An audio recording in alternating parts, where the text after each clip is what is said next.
Hello viewers, welcome back to our YouTube channel, and today we are going to continue with our series on financial accounting. And what we are going to look at, we are going to basically continue with our series on financial accounting, and today we want to look at what we call the accounting books, or what you can call the books of accounts. The accounting books or the books of accounts, and that's what we want to talk about today. Now, what I want us to do today, I want us to talk about these accounting books in which we basically share our that we basically use to record our financial information or financial transactions. We want to look at what are some of the books that we basically use to make sure that we record all the business transactions, all the financial transactions that we have in the business. So permit me to take off my video so that we can actually be able to concentrate on a full screen so that we can go ahead and look at the things that we are going to cover for now. So we are going to look at accounting books, and I want to welcome you guys to our channel, CPA Accounting Tutorials. And we want to, as I said, we want to focus on the books of accounts, and we are going to look at the various books that we are going to look at the various books and the various accounts in which transactions are going to be recorded in financial accounting. So we said that when we are doing financial accounting, we always record financial transactions, but we always record those transactions on a daily basis, and we record them in what we call the accounting books or the books of accounts. Now, let's now go into our discussion of the accounting books, and we understand the various types of books and what they are meant for in terms of recording the information or reporting certain transactions that have occurred on a daily basis within the business. Now, accounting books are broken down into two broad categories. If you are to look at the types of accounting books, they are broken down into two. We have mainly two. The main categories, there are two. Now, the categories or classifications or the types of these accounting books, we have what we call, we have the subsidiary books. We have what we call the subsidiary books. We have the subsidiary books, and also we have the principal books. We have the subsidiary and then the principal books. We have the subsidiary and the principal books, and we want to look at one by one. We try to understand what they mean or what we know. If we talk about the subsidiary books, what are they? So those, we are going to look at the different books that are within those different categories that we have as our accounting books. So just know from the fact that accounting books, they are mainly categorized into two. That is the subsidiary books and then the principal books. Now, when we look at the subsidiary books, for these subsidiary books, these are books of accounts. These subsidiary books of accounts are books into which transactions are first recorded before they are posted in the principal book or in the principal books. So this is where we first record the transactions on the basis of their occurrence. We look at things we are going to be, if in the business we are going to incur so many things, we are going to incur costs, we are going to be selling goods, we are going to have very many transactions as we are going to be having in the business. Now, what is going to happen is that we need to make sure that we record all the financial, the word is supposed to be financial transactions. We record all the financial transactions within the subsidiary books. So subsidiary books are books into which transactions are first recorded before they are posted to the principal books. And therefore, these books, they are actually, that's why these books, the subsidiary books, that's the reason as why we call them the books of first entry. And the reason as why they are calling them books of first entry, they are also called books of first entry.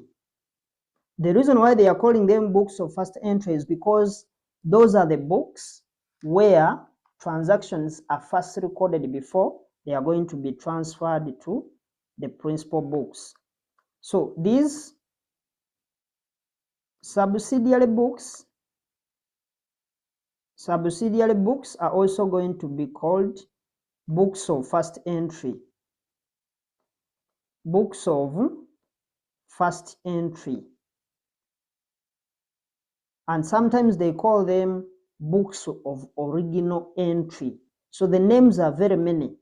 If they don't call them books of first entry, then they are going to call them books of original entry, or they are going to be called, they can also be called books of original entry.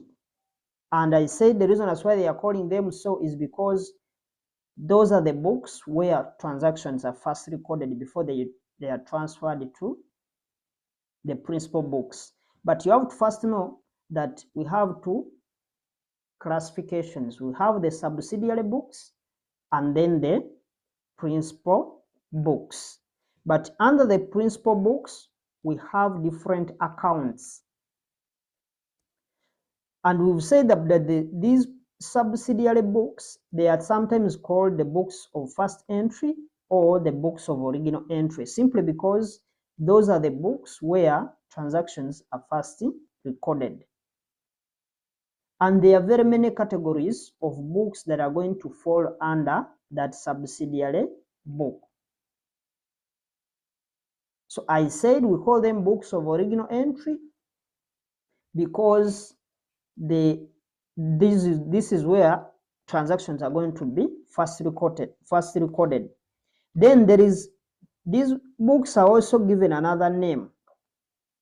The other name is called the books of prime entry.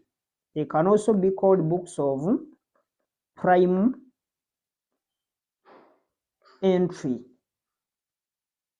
If they don't call them subsidiary books, they call them books of first entry or books of original entry or books of prime entry. And they have very many names. The other that they can call them, they can also call them day books. The reason why they call them day books is because transactions. These financial transactions are going to be recorded on a daily basis. So as in a business, every day you are going to be incurring different transactions. But remember, we only record financial transactions. So these financial transactions are going to be occurring on a daily basis.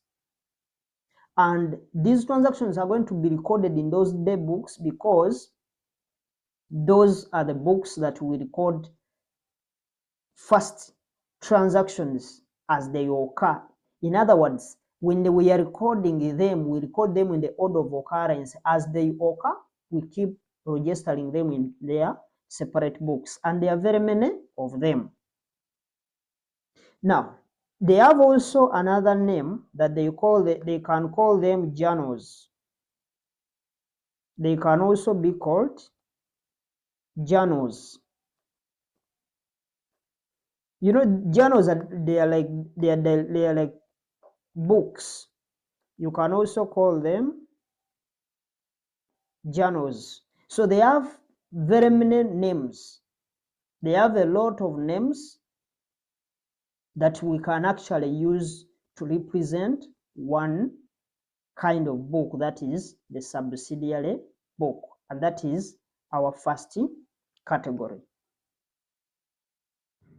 So whether they are going to be calling them subsidiary books, whether they are going to be calling them books of original entry, whether they are going to call them books of first entry, books of original entry, day books, journals, just know they are referring to one book.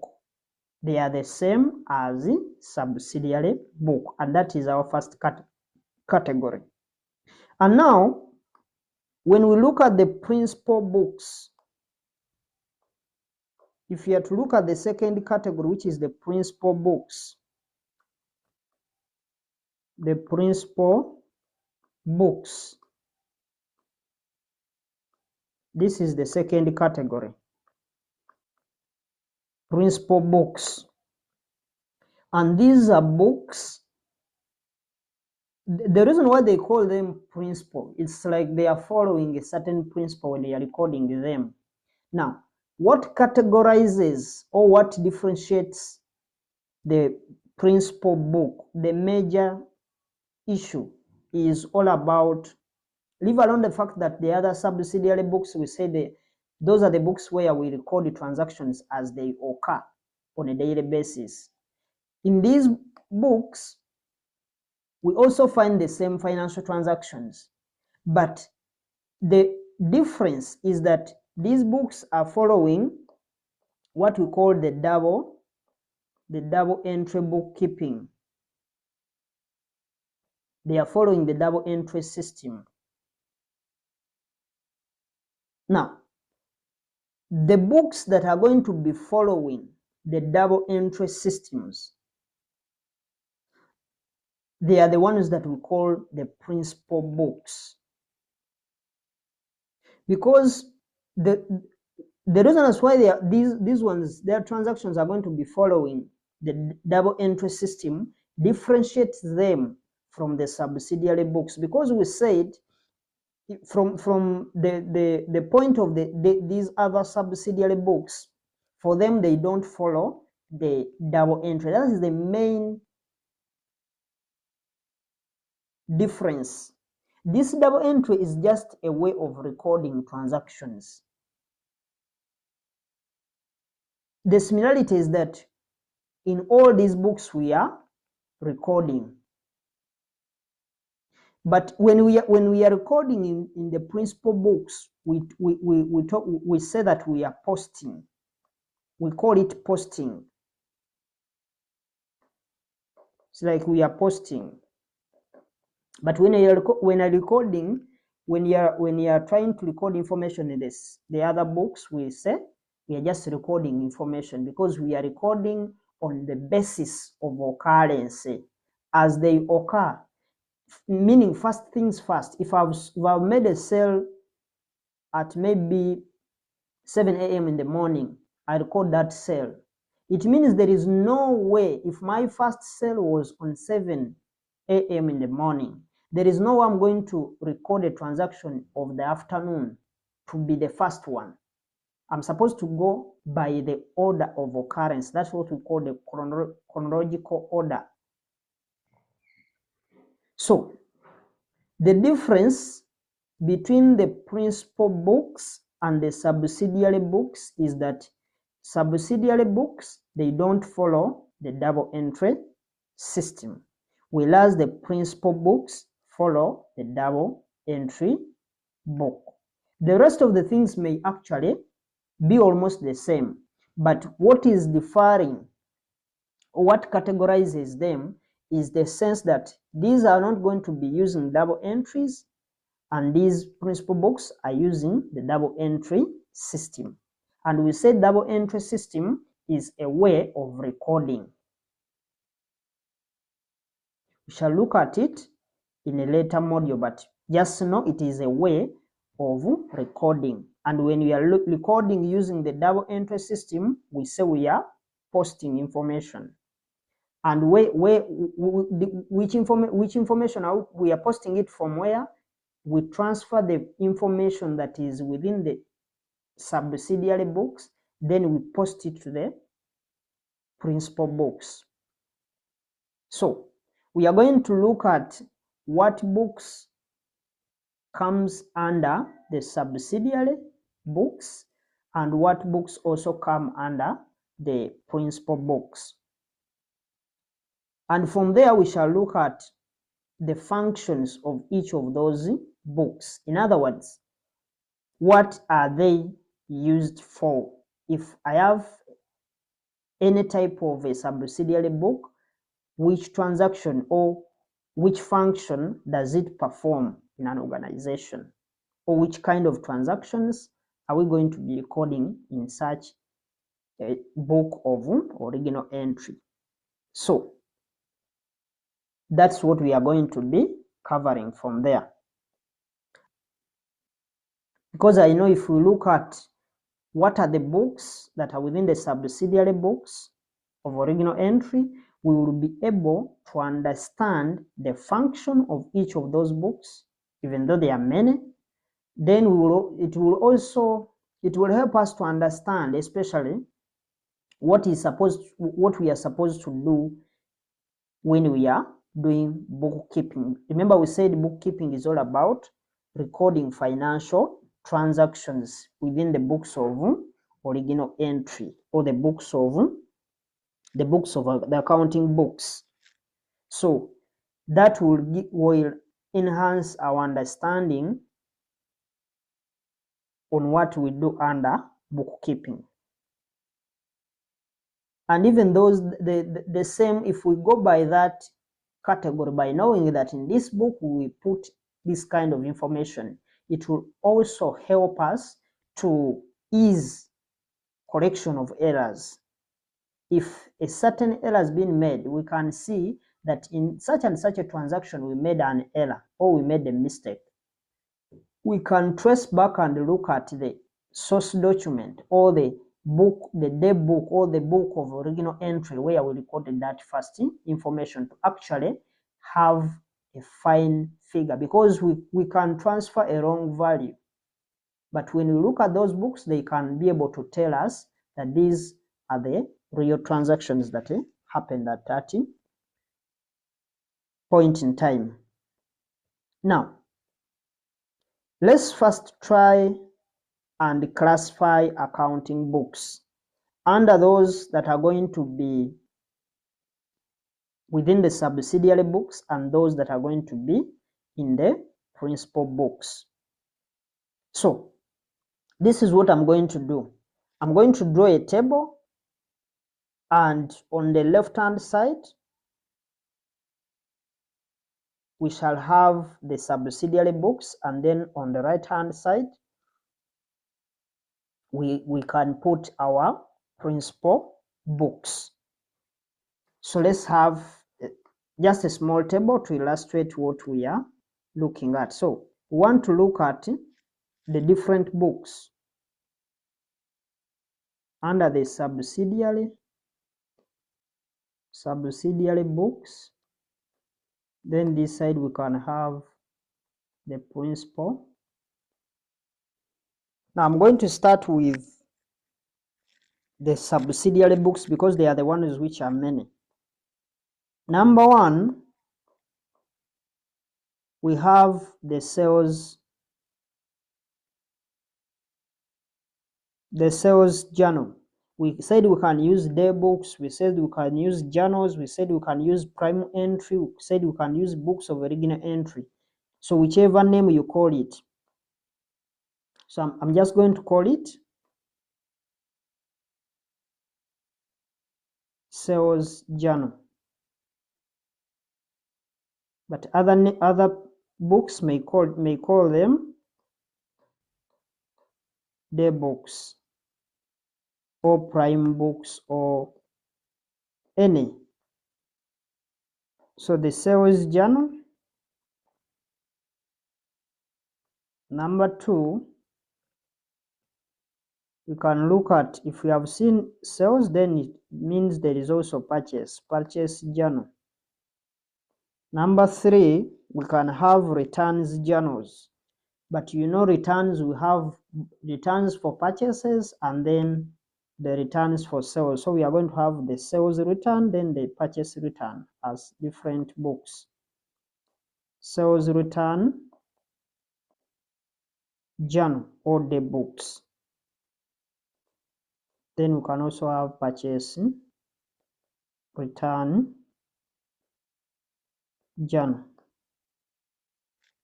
Then the two more, we have what we call the general journal. The general journal, and then we can have finally the cash book. I'm going to use a different color for cash book. I will explain why. Now let's look at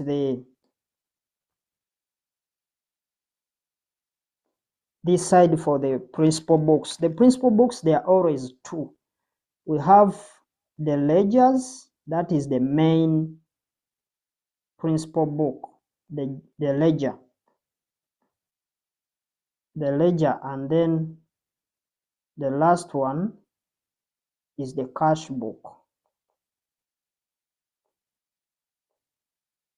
Now, there is a very big reason as to why a cash book appears to be a subsidiary book and at the same time appearing to be a principal book. So they can bring for you the objectives. Which of these maybe books is both a books of original entry and also a principal book? We have only one book, and that is the cash book. And the reason is very simple. The cash book appears in both sides because it uses the principle of double entry system. When we are recording information in the cash book, we use the double entry, and that's the reason why it is appearing on both sides. It is appearing on the principal books because it uses the double entry system. It is appearing as a subsidiary book because that's where we record transactions that are related to cash for the first time. Whichever transaction that we are going to incur, but we are paying money by cash or by bank, that is going to be, because we may make payments and the payment, maybe we have purchased goods and we've paid. So once we pay, we are going to, because all these books, they are handling different issues as we shall look at. And none of all of these books looks at cash transactions. So it is only the cash book that will have things to do with cash. So we are going to internalize all these books and we'll try to understand why this is actually falling back to this side and at the same time it is the other side.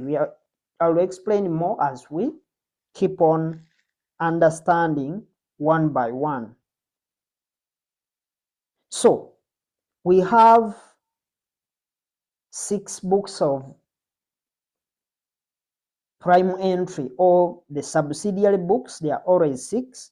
We have the sales journal, purchase journal, sales return journal, and then purchase return journal, plus the general journal and the cash book. Then there are only 2 principal books. We have the ledger, and then we have the cash book. So in general, we have 2 principal books in general. And what we are going to do now, we are going to, after we have listed these items, we are going to look at each of them in details. We try to understand what are they, or what are they used for within an organization. And that's what we are going to basically focus on. And that will help us to know which transactions we are supposed to record in those different books, for both the subsidiary and then the principal books, as we have highlighted them above here. And we said that the subsidiary books, they are also called day books, prime books of prime entry, books of original entry, books of first entry. So whichever name they call it, make sure you'll be able to understand. And we said they call them the day books just because transactions, they are always recorded on a daily basis. And they are also called the journal because transactions, we are going to record them in a given order, because there is an order of occurrence. We record them in the order of occurrence, or what we call the chronological order. You don't just record a transaction. As I said, I gave you the timing, but a transaction can happen. A transaction that happened today will be recorded first. The transaction of tomorrow will be recorded second. So we are supposed to have a chronological order when we are, in other words, we are going to be following a certain sequence, that what came first is supposed to be recorded first. And that's what we do in all these books of accounts. You can't say I'm recording a transaction that happened at the end of the month minus recording the transaction that happened at the start of the month. So we record them in their order of occurrence. So for those who are still asking themselves why the cash book is appearing on both sides, I said that the cash book is appearing on both sides. It comes as a book of original entry because it's the book in which transactions are first recorded. In the transactions that are involving cash, they are always first recorded in the cash book. And because these transactions are going to be at the beginning, they are going to be originating, meaning there is some kind of origin. They are just, that's where we are going to be recording every transaction that we are going to be incurring for cash, whether cash coming in or cash is moving out of the business. As long as it has something to do with cash, that first transaction is going to be recorded within the cash book. And then it will be posted later to the principal books. But we also know that the principal the subsidiary books will not follow the double entry system, but these other books, they follow the double entry system. And since also when we are recording transaction in the cash book, we are following the double entry system, then it's going to be automatically permitted to be under the principal books, even though it is one of the books of original entry. Therefore, the cash book is the only accounting book that follows the double entry system within the books of prime entry. The rest we just record them in the order of occurrence. But for the cash book, we record it following the double entry principles. We shall, as I said, we shall look at the principle of double entry a bit later or in the next videos. Therefore, now what we are going to do, as I said, we are going to we have looked at the categories. Now we want to go ahead and internalize on these categories. We look at we explain, for example, the sales day book, the purchase day book, the general journal, the cash book, and all that.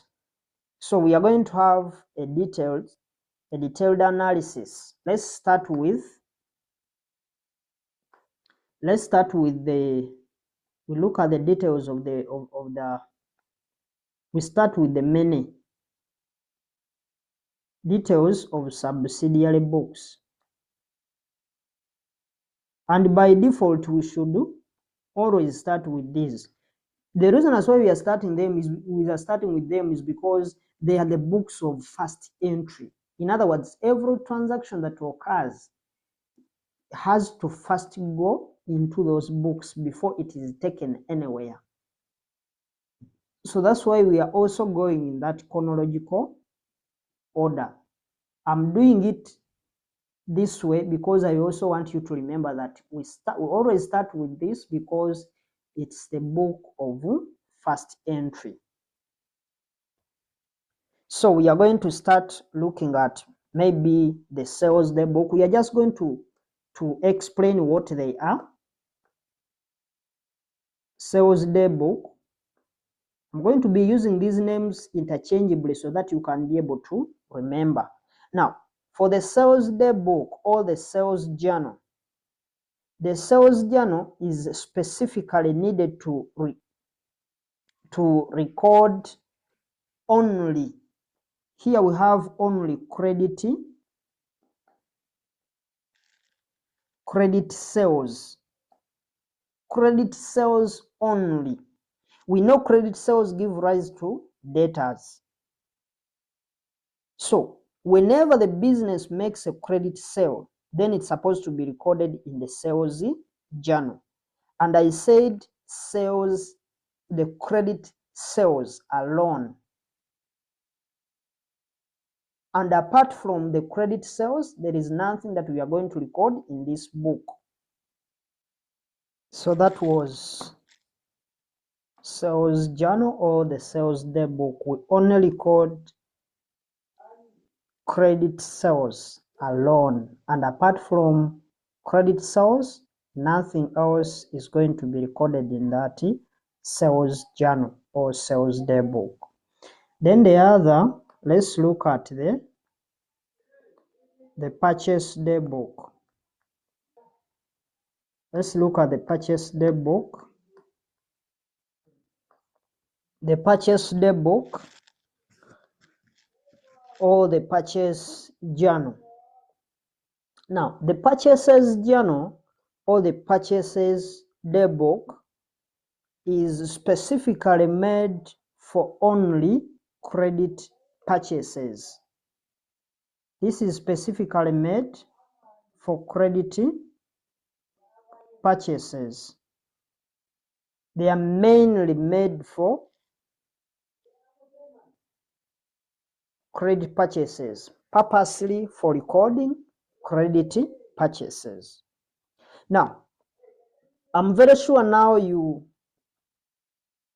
understand the concept of the sales and the purchases. Now, in a sense that there are some scenarios where that maybe in a sense that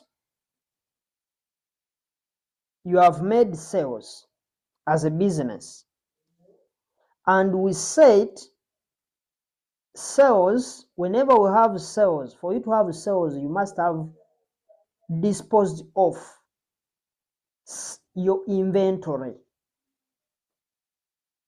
This is something that you have to understand. For you to have sales, you must have disposed of, or you must have sold, disposed of inventory, or what we call stock. In other words, your finished products. If you're a manufacturing business, you must have manufactured this stock, these goods, and you are selling them. If you are a trade business whereby you buy finished product from these manufacturers, you must have made a sale. But now, for you to understand this, we are going to assume that you're a trading business whereby you don't manufacture, but you just buy manufactured goods and you sell. You buy finished products and you sell to make a profit. Now, purchases refers to those goods that are bought for resale. That's what we call purchases. It refers to the goods bought for the purposes of resale. And when we are talking about, if let's say I've purchased a non-current asset, we learned what a non-current asset is. If I purchase a fixed asset or a non-current asset, that doesn't qualify to be purchases. No, that will be, you have bought a fixed asset. It will come as a non-current asset. But if these non-current assets, you are buying them for the purpose of reselling them to make a profit, then we can say that you are having that as your inventory. I hope I'm getting, you're getting my argument. So, given the fact that you are buying goods for the purposes of reselling, the issue is that you buy goods, those are going to be purchases.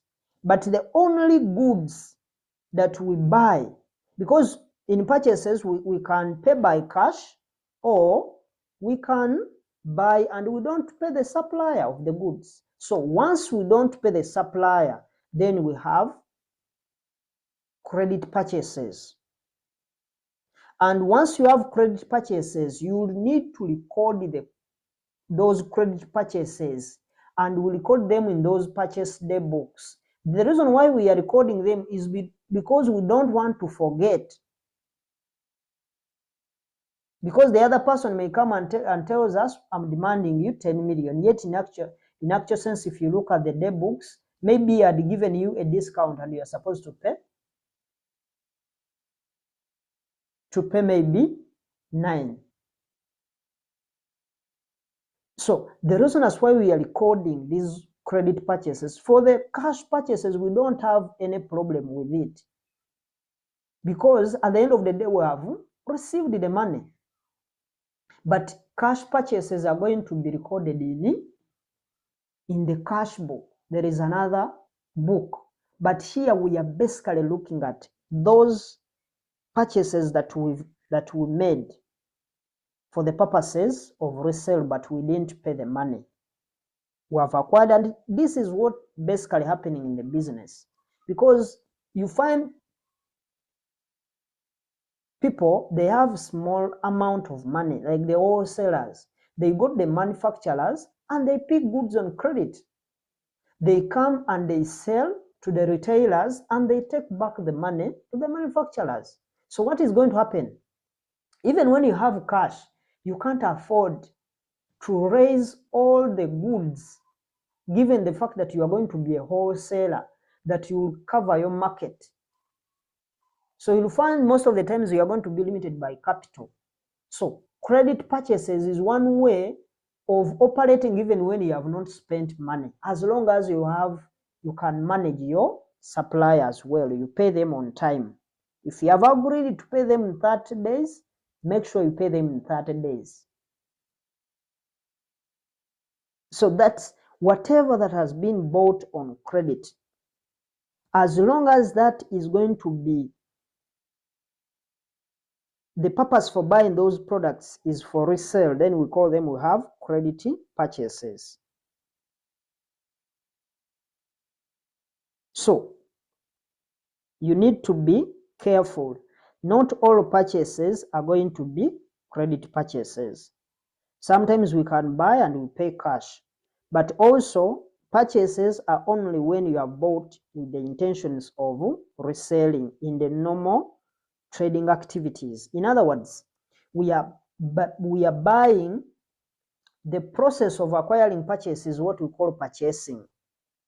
We purchase stock, but stock is the goods that we deal in on a daily basis.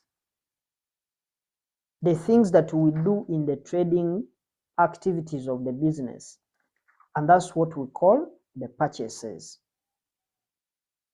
And when we buy these goods, once we have bought these goods, then they can actually be our purchases. But when we sell them, we have bought the goods, but when they come into the business and we sell them out, we call that sales. And it is sales because it goes through the process of selling. But you must have acquired these products with the intentions of reselling, because there is when you can dispose of a fixed asset. We don't say that is a sale, even though money has come in. Therefore, the sales journal is used to record only credit sales, and the purchases journal is used to record only credit purchases. Therefore, you don't have to record cash sales or cash purchases in any of these two day books. For whatever reason it may be, you are not supposed to record the cash sales in these books, because these are specifically for credit sales and then credit purchases respectively. The cash sales, they go into another day book that we are going to look at, which is the cash book. Now let's look at the third one. The third one is, we are now looking at the returns journals, where we have both the return, the goods that are coming in the business, those are the return inwards, and then the return outwards. We are going to see their different names. So we can go by looking at sales returns. We can start by looking at the sales returns. Sales returns. Sales returns. Sales returns journals. Sales return journals. These are also called return inwards. Return inwards. They are also called return inwards. Now when we move to these sales returns or the return inwards journal, we basically looked at the sales journal, and then we are looking at the sales return journal. Now, this sales return journal or the return inwards journal records specifically returns for credit sales. It records specifically returns for credit sales alone. In other words, once we've made sales on credit and the customers decide to return some products to us for whatever reason, maybe they are defective, maybe they are expired, maybe we delivered different quantities than what they wanted, for whichever reason, as long as the customers, they have returned goods to the business, then we say we have sales returns.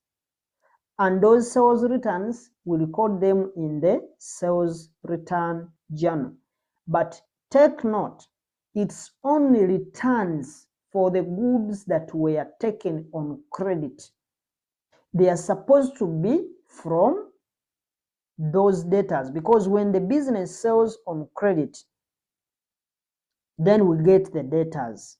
The debtors come through because we have sold goods to them, so the business is demanding them. So returns for these credit sales is going to be recorded in the sales return journal. Now let's look at the purchase return. The purchase returns journal. The purchases return journal. So the purchases return journal can also be called the return outward. Return outwards.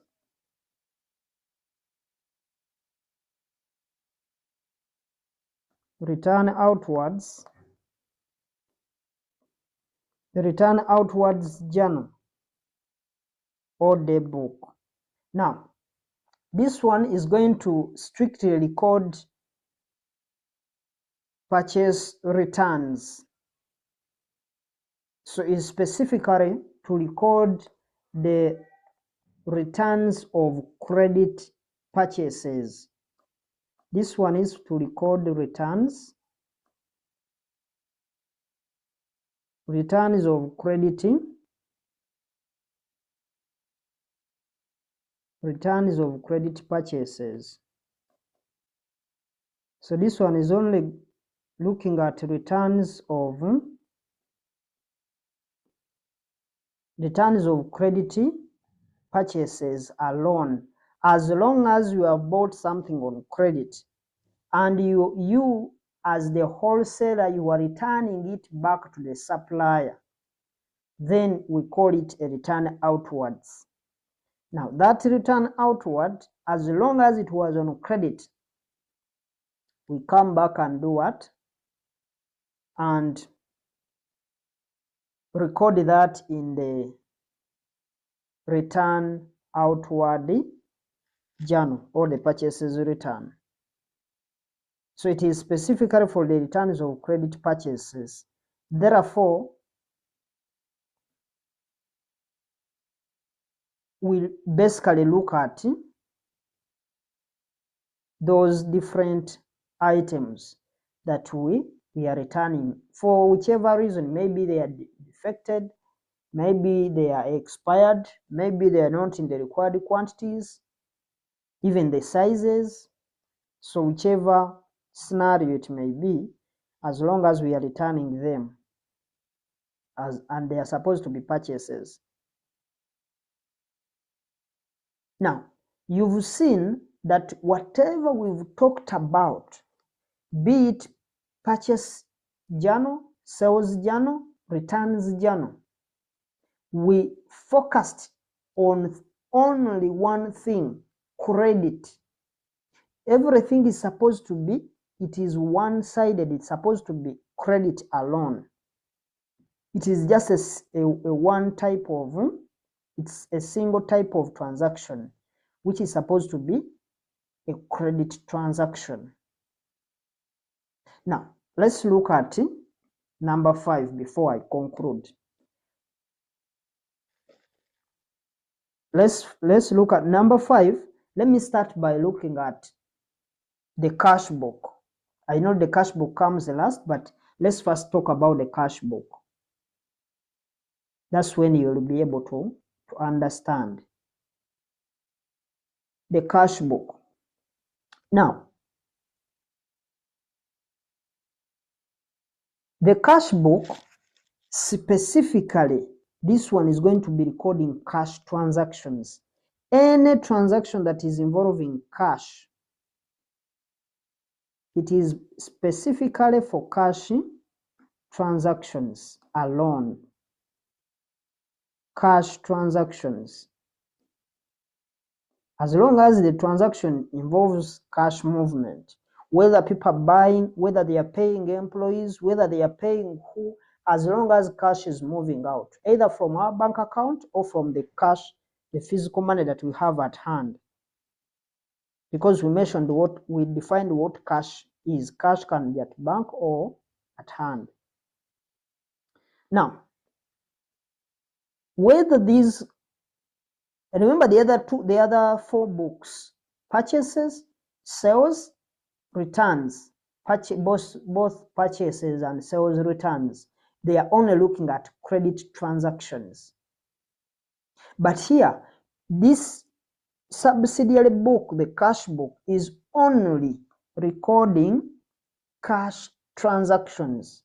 Anything that deals with cash, anything that involves in cash, whether cash is moving in or is moving out. Now, whichever transaction, as long as cash is paid or cash is received, we record it in the cash book. Now, these transactions, they may include, we may be having some of the things that are going to be bringing in money to the business. They may be sales. We may be having some sales. That's one way the business can actually get money. That is cash coming in. But there are also issues to do with purchases. When you are purchasing goods, purchases here, we are basically looking at cash purchases, and also for sales, we look at cash sales. When people buy and pay money to us, when we take our money to pay the suppliers of the goods, those are purchases. We are basically looking at cash. So it can be an acquisition of a non-current asset, of a fixed asset. We are buying a motor vehicle, but we are paying with our own money. It is okay. That involves cash. So we shall record it under the cash book. So we only record the things that are going to take away our money that we have in cash. Then that is those things that are coming in as cash, or that are bringing in cash. There is physical cash must have left or must have come in for it to be recognized in the cash book. If cash, even if we have paid, maybe we've seen that we have received some services, but we have not yet paid for it. So if we receive a service and we have not paid for it, we can't record that transaction in the cash book. It's only when maybe we have written the check, then that we can say that our money is now moving out of the business. Now, from here, you can now see that apart from the general journal, other books or other subsidiary books are recording financial transactions that are specific in nature. In other words, we've seen the other that are recording credit transactions, and we have also looked at the cash book, which only records cash transactions. So they are specific journals. The other name that we can give to these books, they can be called specific journals. These first 5 books, the cash book, the returns journals for both purchases and sales, then the purchase journal, and then the sales journal. Those 5 books are what we call special journals. They are special because they handle specific transactions, financial transactions. But those, they are specific in nature, they are specific journals, but they are under the subsidiary books because they record transactions of first entry or original entry. Now, we can see that what has been left for us is only the general journal. Now, for the general journal, we may not define anything to do with it, but just know whatever that doesn't fall into these 5 books that we've talked about will automatically fall, meaning it's not going to be any transaction involving cash. Remember, cash was already removed from the situation. So we are going to record those other credit transactions that are not purchases, neither are they sales. So all the credit transactions are going to be recorded in the general journal. All other credit sales, I'm emphasizing credit because the cash sales or the cash transactions, we've seen they are going into the cash book. So the general journal will handle all other credit transactions that are going to happen in the business. Remember, in the business, you are not just going to have credit sales and credit purchases alone. We are not going to be buying and selling alone. We are going to be paying expenses. We have rent, we haven't paid. It means it is on credit. If at all it was paid, we would have taken it to the cash book. But since it is there, we haven't paid it. We have electricity. We haven't paid our electricity. If at all it was paid, we would have taken that to the cash book. But since it is not yet paid, then it's supposed to be taken to the general journal. We can purchase assets.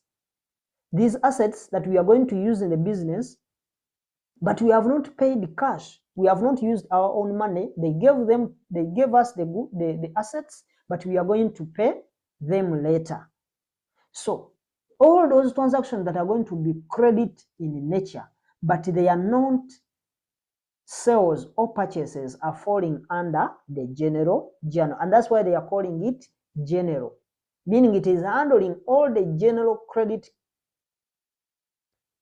transactions apart from sales and purchases, because the purchases and sales have their specific journals that deals with them. So you'll find in the business we have an asset register or an asset day book, but it's going to be a general journal kind of transaction. Because remember, we said that in these books, these are called books of accounts. It means in all these books, we have different accounts. It's like a book where you have very many pages. You can choose that on the first page, I'm recording sales. On the second page, I'm going to be recording, because you are going to be selling on credit to different customers. You can say that on first page, I'm going to have transactions to do with maybe gyms. Then on the second page, I'll have credit transactions that are going to be dealing with a supplier, maybe a given company, let's say KC Group. So all these books have what we call accounts. And that's why we are calling them books of accounts, meaning it is a book, but under that book, it has different accounts. And those accounts, they are like pages. So we shall learn most of those items, but I just want you to understand, to get the general aspect. So when you look at the journal, maybe to write something small, general journal, the general journal. Sometimes they call it the journal proper. So whichever the name is. Now, as I mentioned, this is going to be handling other credit transactions, except or apart from sales and purchases. Because why? Because these, you have specific journals for them. And remember, these transactions are supposed to be financial in nature. Don't record things that can't be quantified into monetary terms. We spoke about what a financial transaction is all about in our previous videos. So it could be a sale, it could be anything. So it is not going to be a sale and it's not going to be a purchase. But you know you can have a sale of a fixed asset. That's different. So if you are selling a fixed asset, we can't say those are sales. If we are purchasing a motor vehicle on credit, we can't say that those are purchases. So I hope you get the definitions of those sales, like the way I explained to you. Now, as long as they are not cash transactions, as long as they are not credit sales or credit purchases or returns of those credit sales or credit purchases, then all those transactions are going to be handled by the general journal or the general, it's actually called journal proper. So it caters for any other transaction that will not find its way into those 5 books of original entry that we talked about. And we said those first five books, they are specific journals because they handle specific kind of transactions. Now, I hope now you have understood each of these books of original entry. Let us try and attempt to see whether we can, whether we've maybe we can remind ourselves, or we can see if at all we have understood the theory behind these day books or accounting books. So when they ask you what a sales journal, you will say that a sales journal is actually a subsidiary book of account that is used to record credit sales.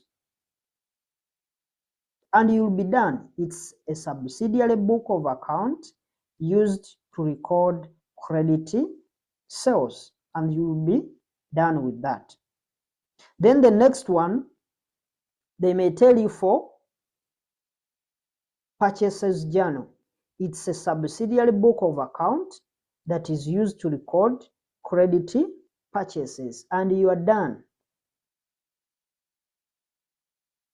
So I'm not going to take anything to do at the moment. We are not going to look at the practical simulation, but I just want us to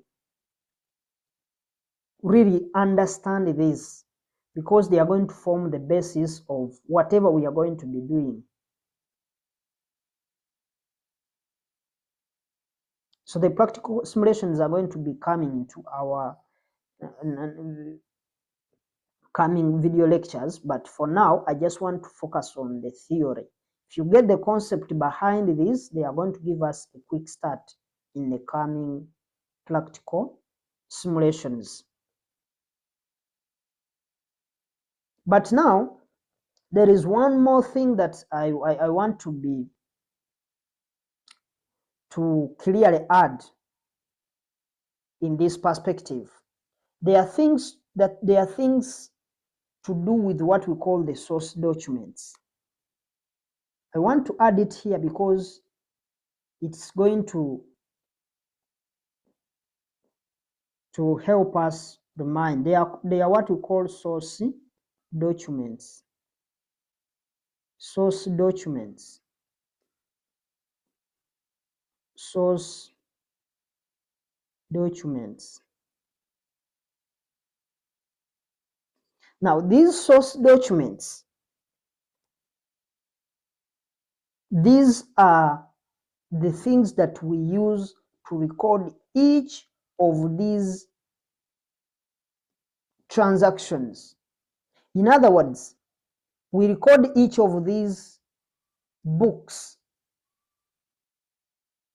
We always use what we call the source document. We pick the information from the source document. If you sell goods, you give someone a receipt. That is a source document. You can give someone a receipt to show that you have paid, or you can get a receipt from the supplier showing that you have made a cash sales. Now, what will happen if at all you buy on credit? If you buy from the supplier on credit or sell to the customers on credit, you are going to issue to your customers invoices.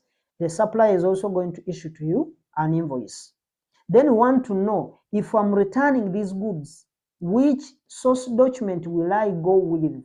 Because I'm returning a source document, I'm returning the goods, then I should come at least with a source document to show, because as I return goods, it means, remember I had taken goods on credit, it means I'm going to be paying less. But the other person needs to have a source document to actually adjust the returns that have been made from the original invoice that he had provided to you. And those are the things that I want to clarify. So we are focusing on source documents. Now, source documents, they are used to record different transactions. And these transactions can be cash transactions or can be credit transactions. Now, these credit transactions, we need to look at them as far as the debt books are concerned.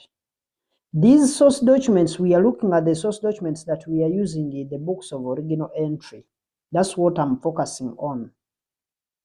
Now, if you look at the sales debt book, or what we call the sales journal, we mainly use invoices. Most of the times we use invoice. Now, it could be an invoice that is coming from your customer if at all they have not paid on cash. Now, most of the times we use, because if you look at the debt books, meaning we are focusing, if it is sales debt book, that means when we are recording credit sales, we use invoice or invoices. And also, the source document we use for purchases is also in the purchases debt book. We also use an invoice. Now, let's try to understand. From the side, remember we have two people. We have the buyer, and then we have the supplier. At the same time, now we have we the business. This is the business, we the business. Now, what is going to happen is that the business is going to be acting in the middle, is going to be in between there. Business can be a retailer, can be a wholesaler, as long as we are in trade business. Now, you have to take note here that the same invoice we have to the buyer is seen as a purchase invoice to the supplier. I hope you realize that. Now, to the seller is going to be seen as, if it is coming from the buyer, it's going to be seen as a sales invoice. If it is coming from this side to the business, it's going to be seen as a sales invoice. Now, when the invoice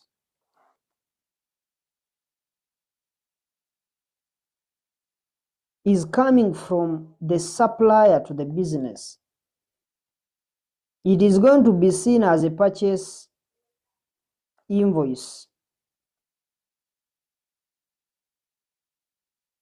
So the business will have both a purchase invoice and a sales invoice.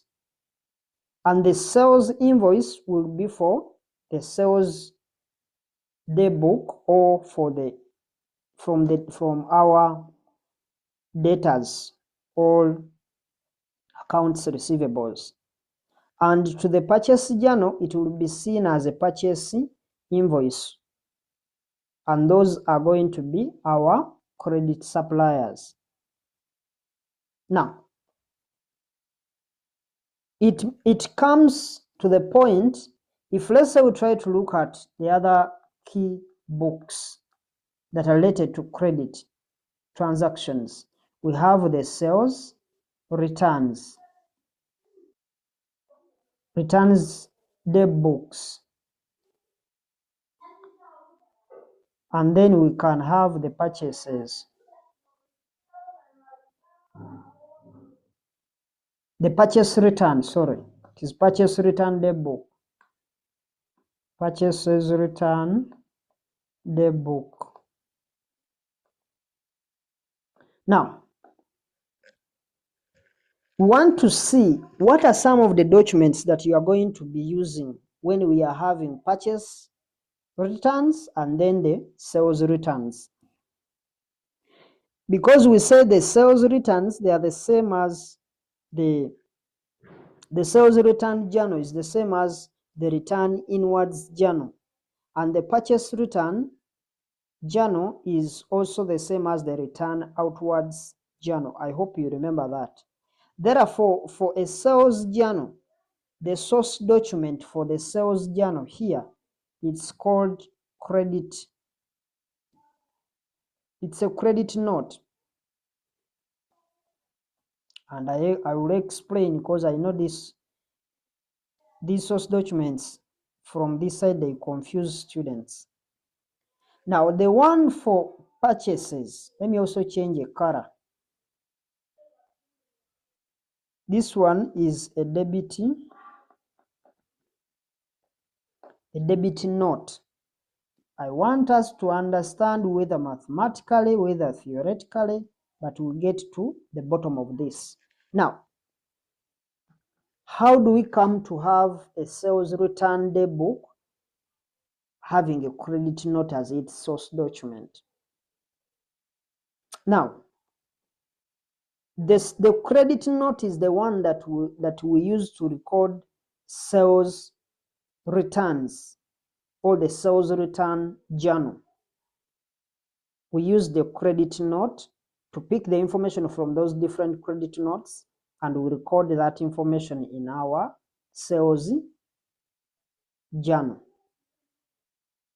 Now, I want you to understand that the reason why it's called a credit note, it's because of the fact that it's coming in the business. No, it's actually, these returns, we are taking them out of the business. Now, I know it is a bit confusing for students, but I want you to get my argument. Now, it's called a credit note because of the fact that when you sell to anyone on credit, we looked at the buyer, we said this is our business, then we looked at the supplier. I want us to understand this once and for all. Because when we sell to the customers, we get what we call the data. This one is going to be the data. This one is going to be the creditor. Now we are selling, we are on this part where we are selling. We are selling to the business. When you sell, you get the data. Now, let me use the same blue line, blue color. I change the color so that we can be able to get my point.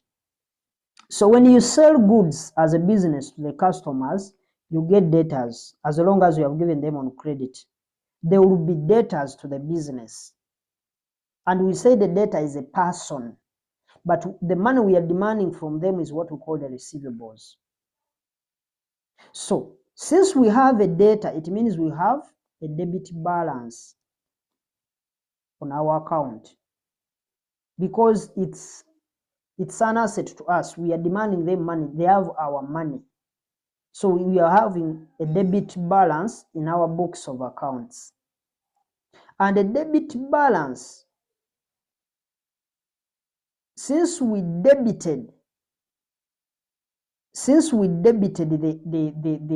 the customer, we debited the customer's account.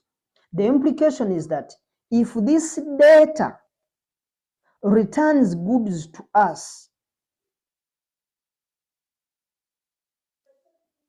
then at that same time when the person is returning the goods, is supposed to attach a credit note.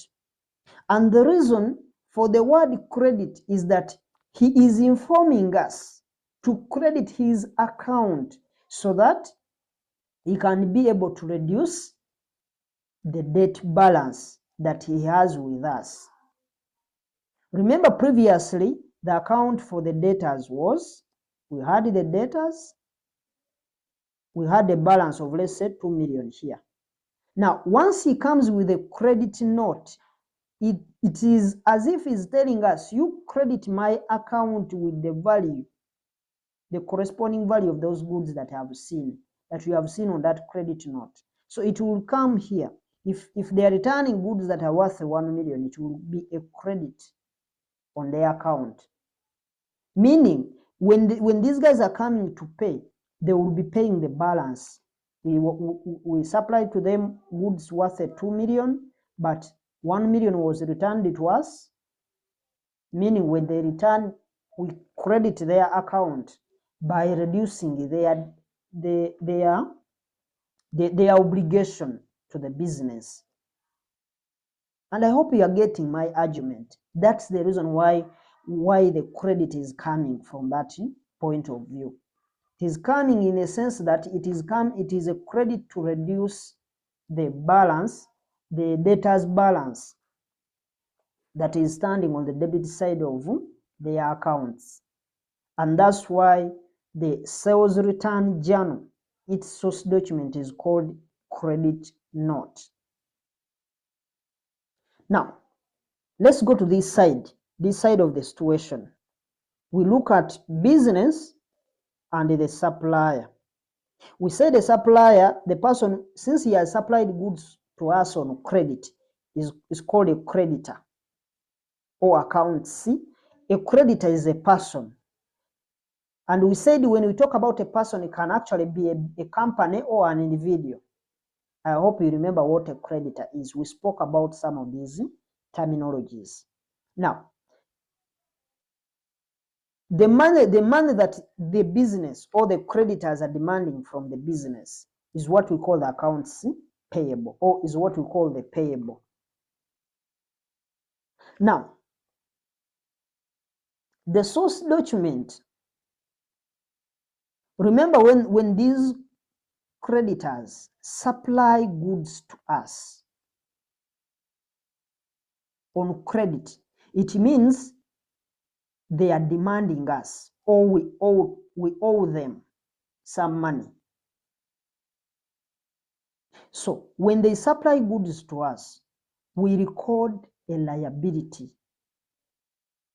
We are going to have a liability in the business. And it is coming from the sense that we received the goods on credit.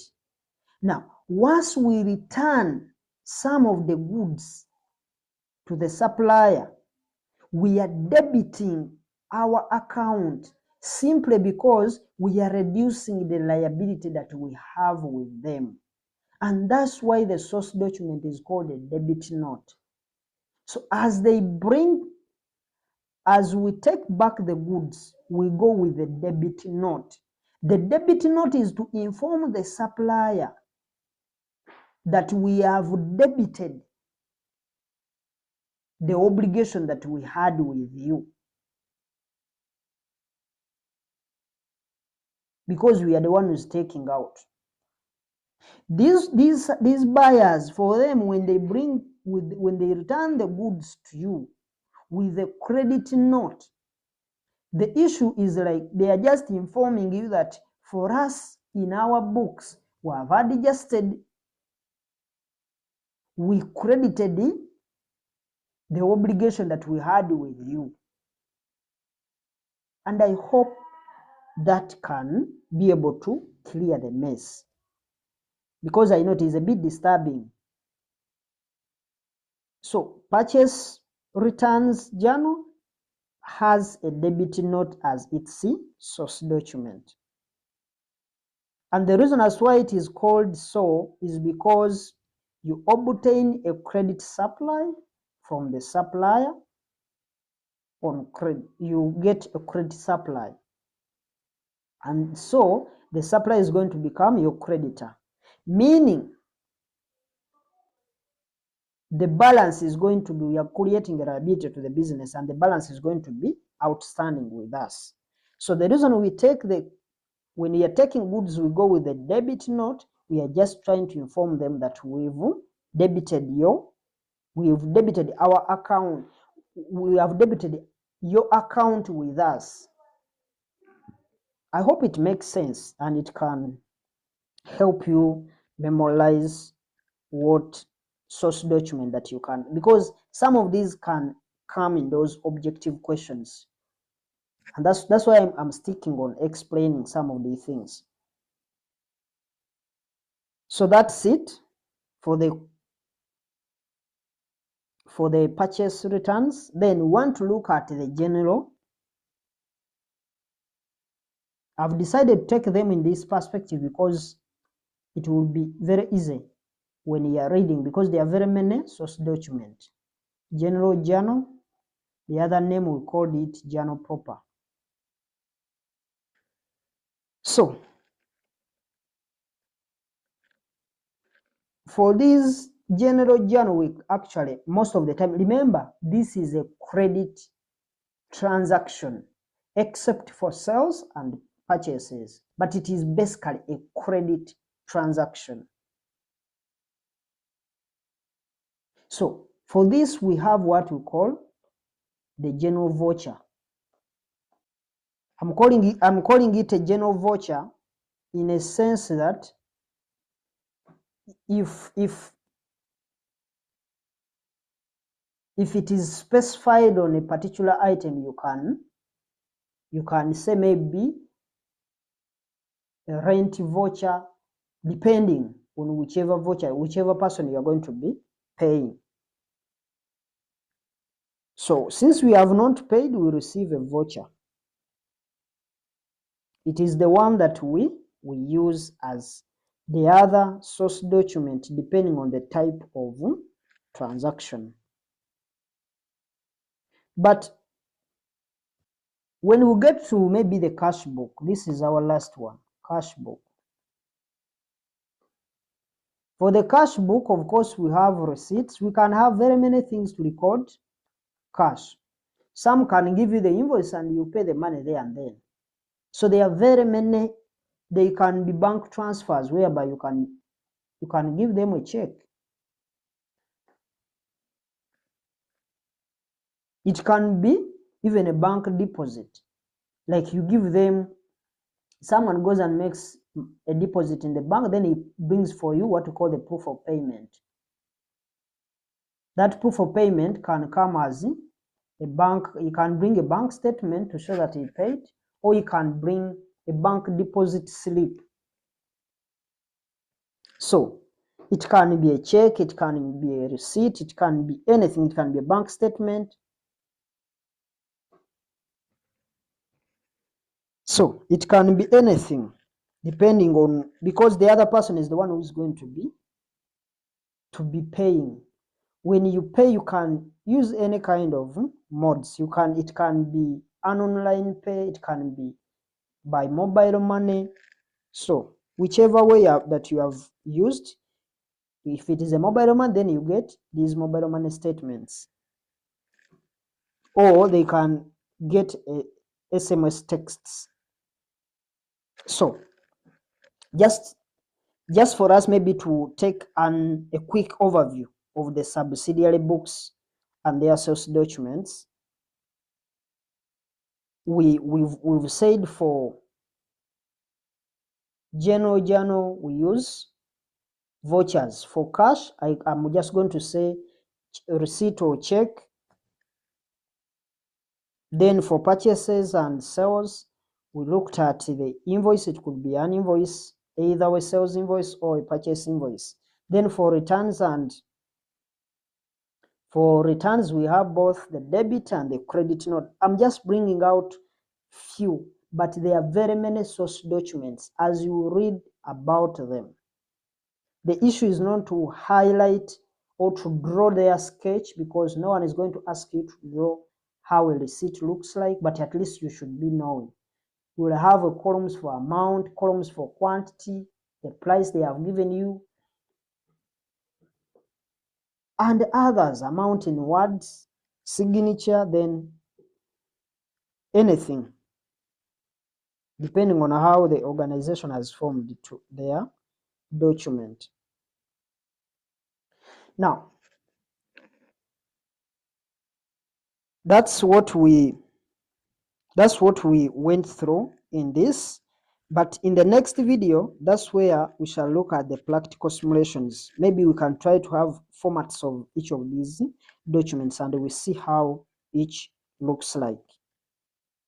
But for now, let's try to move on and explain the concept about the principal books, because this was all about the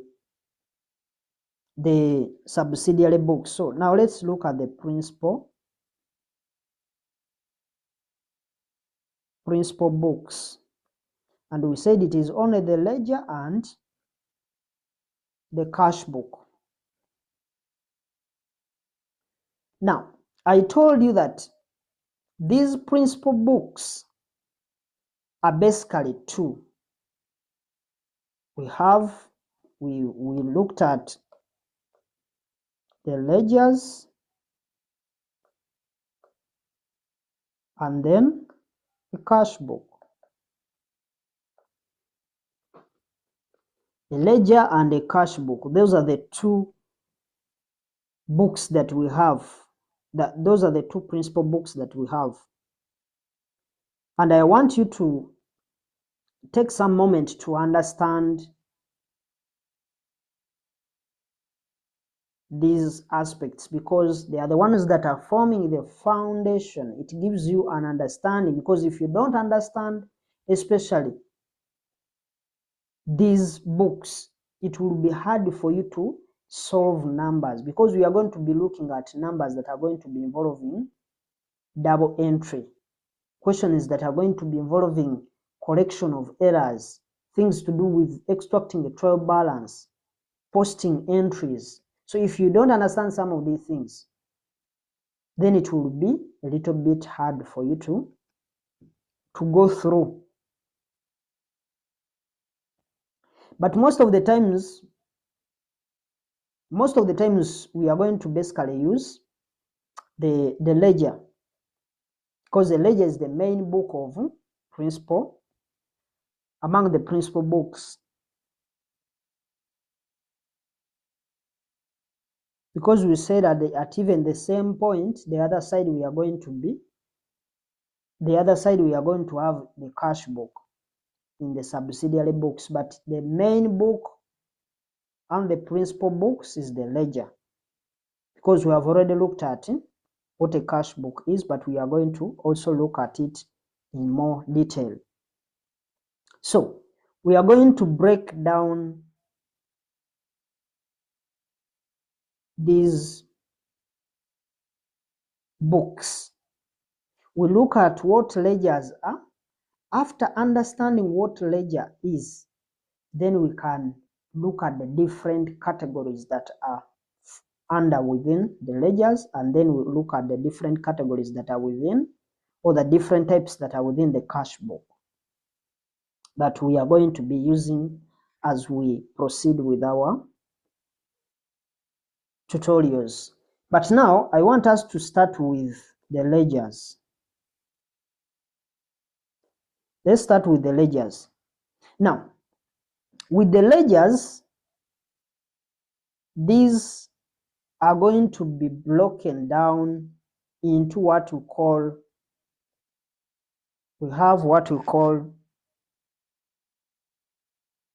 the personal, they're called personal ledgers, and also what we call the impersonal ledgers. Now, we need to look at one by one what are personal ledgers, what are impersonal ledgers. Now, the personal ledgers, they are further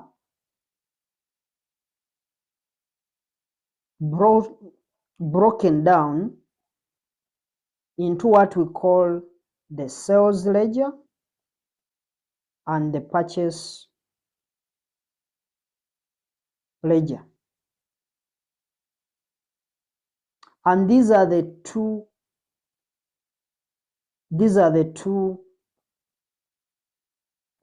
types of the personal ledgers that we have.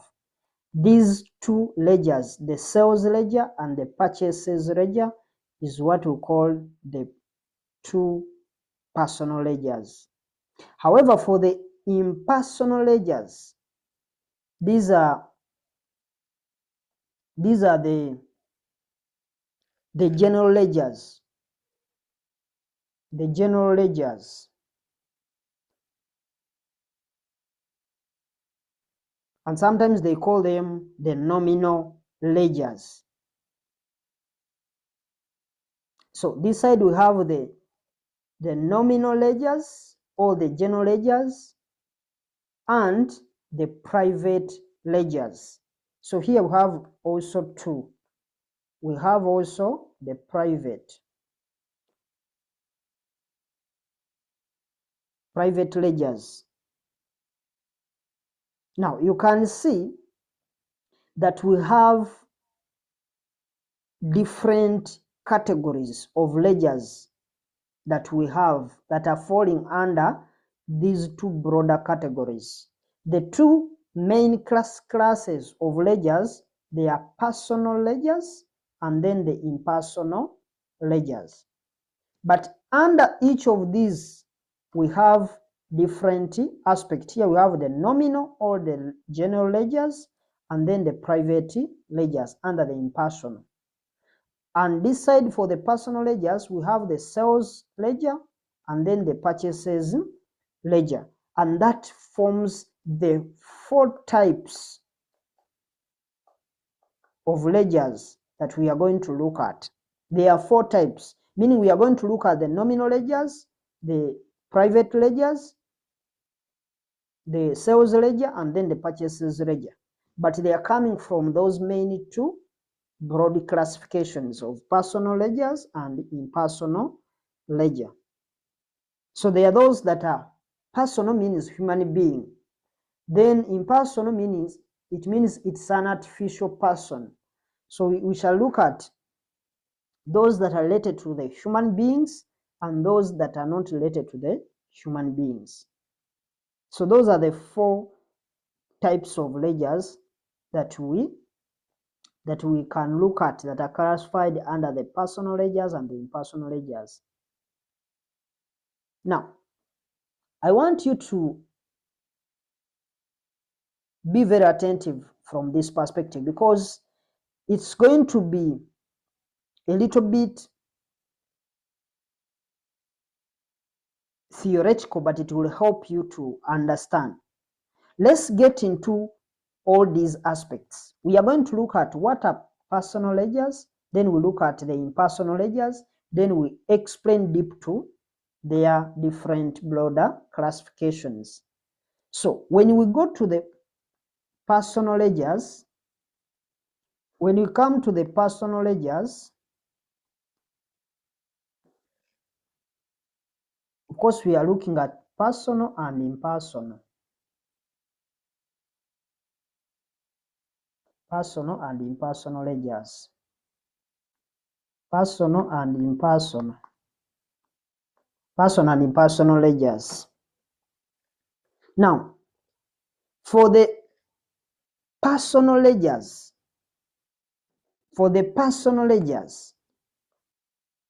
we said we have sales ledgers. Now, let me start explaining. When I talk about a sales ledger, it doesn't mean that a sales ledger contains accounts of sales alone. When I talk about a sales ledger, please take note. When I talk about a sales ledger, it doesn't really mean that we have it is going to be containing accounts of sales. And then when we talk about the purchases,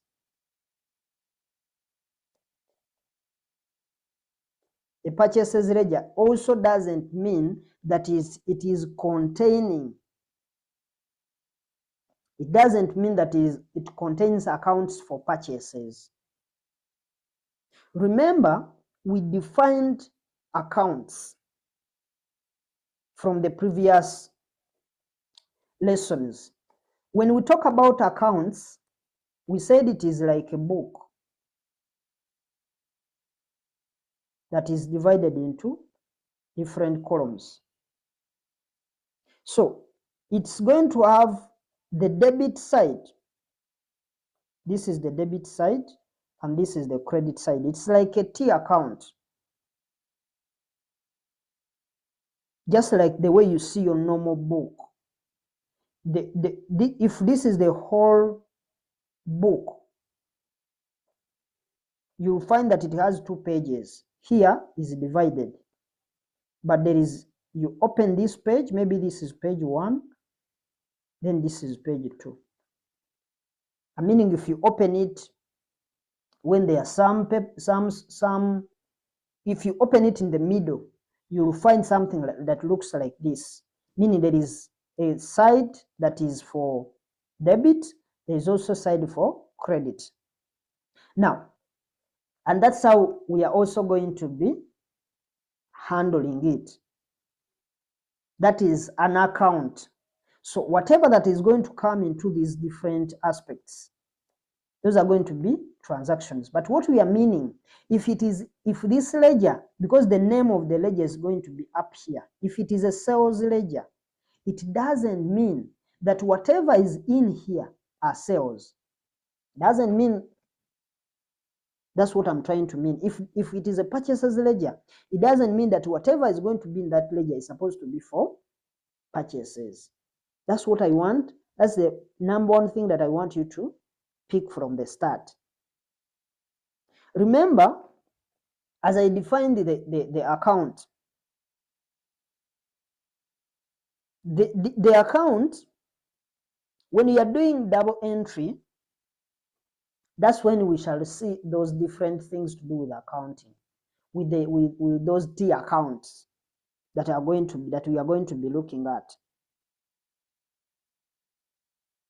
But what I want you to know is that an account is like a page of different ledgers.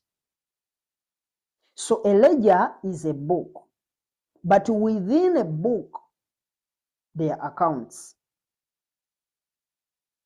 So when we look at any book, what we are going to find in there are going to be called accounts. Just like the way I've divided this item for you, it looks like a T account with a bar at the top, this bar that we are using. So this bar up there is where you are going to put the name of the account. So it has the credit side, this is the credit side, and this is the debit side. We have things to do with amounts. Of course, we put the currency. You can also decide to put the currency maybe in here. But it's better most of the times the currency, they put it inside here where there are amounts. So even the book is going to be in that kind of format. That's what I'm trying to mean. That even though it's a book, but it will be having those different accounts that are within it. And I'm saying that when I talk about a sales ledger, I don't mean that whatever is in that book is actually sales alone.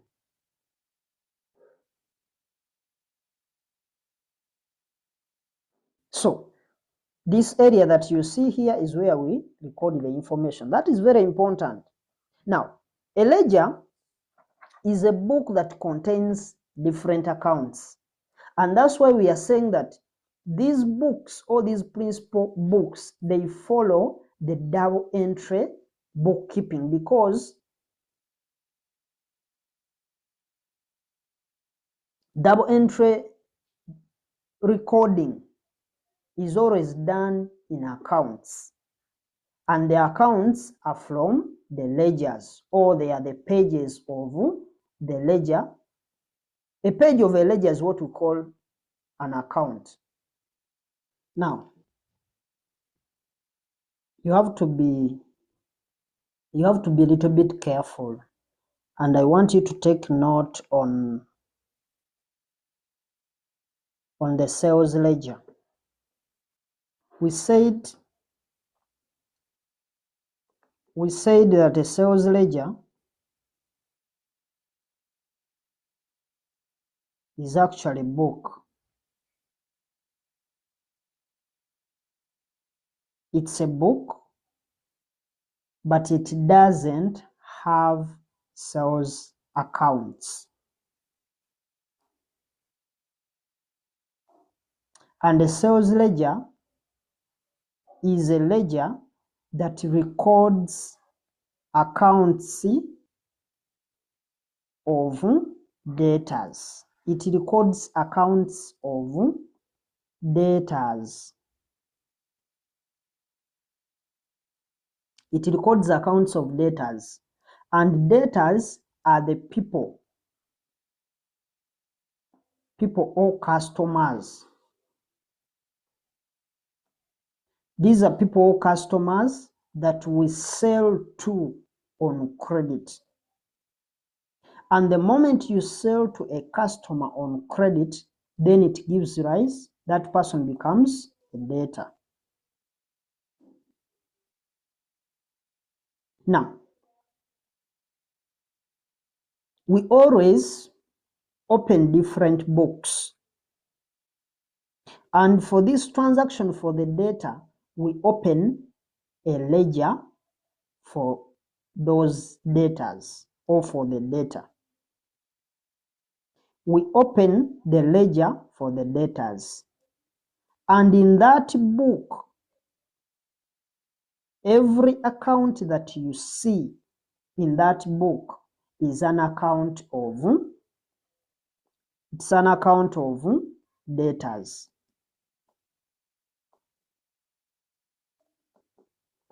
An account of datas is the one that we find in the sales ledger. And we say the sales ledger is a book.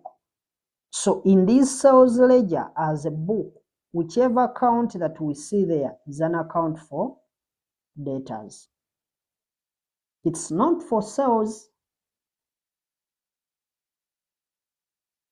It's an account for the data. We are recording the people we have supplied goods on credit.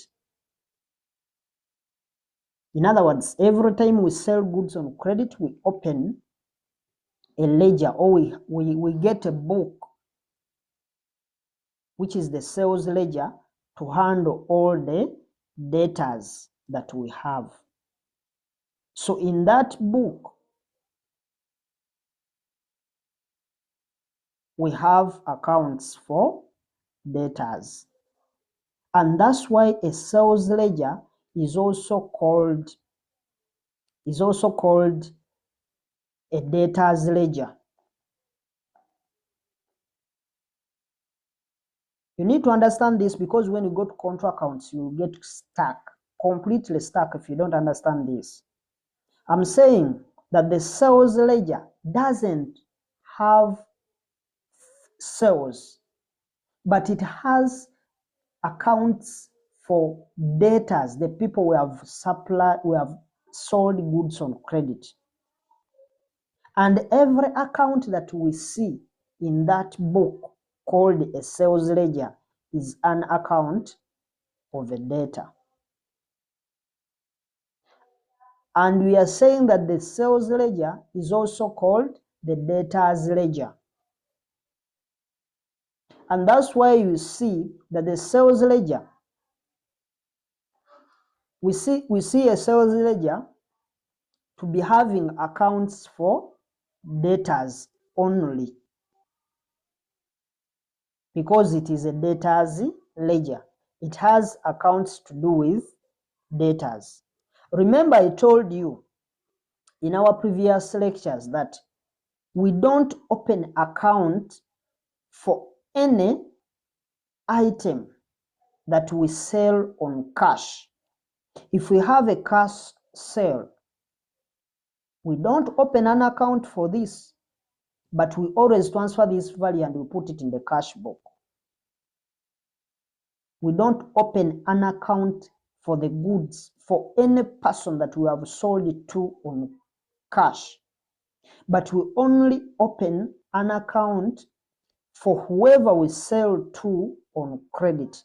The reason why we are doing so is because we want to make sure that we track the amount that the other people that we are demanding from our customers.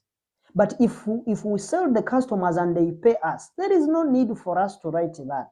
To write that person. The only issue will be you record the money that you received from that person. We don't need, as long as the person has paid us, business is done. That's why we are saying for any cash sale, we don't open an account for that person that we sold it to on cash. But we only open an account for that person that we sold it to on credit. And all those accounts are going to be in that sales ledger book. And within that book, we shall have every account. And we said an account is a page. So every page in the sales ledger book will be an account for the data. That's what I'm meaning. So the key thing to note is that whoever we sell to on cash, we don't record that, or we don't open an account for that person, but we open an account for whoever we sell to on credit. And at the same time, we also open an account for whoever we bought from on credit, but we don't open an account for the person we've bought from using cash. We don't. So when you buy on a credit, that will make us, the business, to open an account for that supplier who gave us the things on credit. And in the same sense, purchases ledger doesn't, it's purchases ledger is also a book, but doesn't mean that it has purchases. No, it has details of those people. And when I'm talking about the people, you know, either I'm meaning a company or a human being that gave us the goods on credit. And we know that purchases ledger book can also be called a creditor's ledger, because in the purchases ledger is where we find accounts of creditors or suppliers.